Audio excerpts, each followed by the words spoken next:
দর্শক স্বাগতম। আজ মাঠে দেখা গেল দুর্দান্ত এক লড়াই। এএফসি আন্ডার-17 এশিয়ান কাপ কোয়ালিফায়ার্সে বাংলাদেশ মুখোমুখি হয়েছিল শক্তিশালী বাহরাইনের। প্রথমার্ধে গোল না এলেও দ্বিতীয়ার্ধে যেন জ্বলে উঠল লাল সবুজ তরুণরা। চলুন দেখে নেই উত্তেজনায় ভরা পুরো ম্যাচের কাহিনী। টংলিয়াং লং স্টেডিয়াম, চংকিং, চীন। এখানে শুরুটা ছিল বেশ সতর্ক। প্রথমার্ধ জুড়ে দুই দলের রক্ষণভাগ ছিল দেয়ালের মতো, কিন্তু দ্বিতীয়ার্ধ শুরু হতেই বদলে যায় সবকিছু।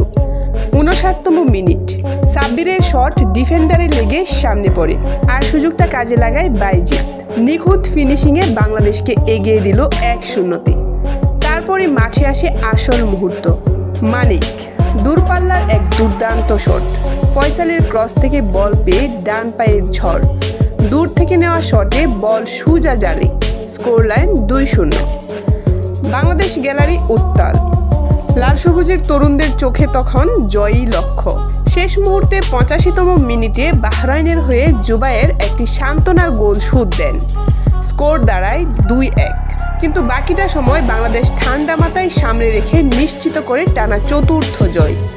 এর আগে তারা টিমর লেস্টেকে 5-0, ব্রুনেইকে 8-0 আর শ্রীলঙ্কাকে 5-0-তে হারিয়ে ইতিমধ্যেই দেখিয়ে দিয়েছে আসল শক্তি। এই জয়ের ফলে গ্রুপের শেষ ম্যাচ এখন আরও গুরুত্বপূর্ণ। 30 নভেম্বর স্বাগতিক চীনকে হারালেই সরাসরি জায়গা হবে এশিয়ান কাপে।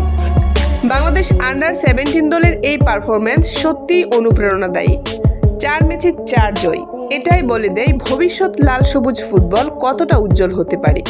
এখন চোখ 30 নভেম্বরের ম্যাচে। দেখায় যাক চীনের বিরুদ্ধে কি ইতিহাস রচনা করতে পারে কিনা তরুণ টিম। পরবর্তী আপডেটের জন্য সাথে থাকুন। ধন্যবাদ।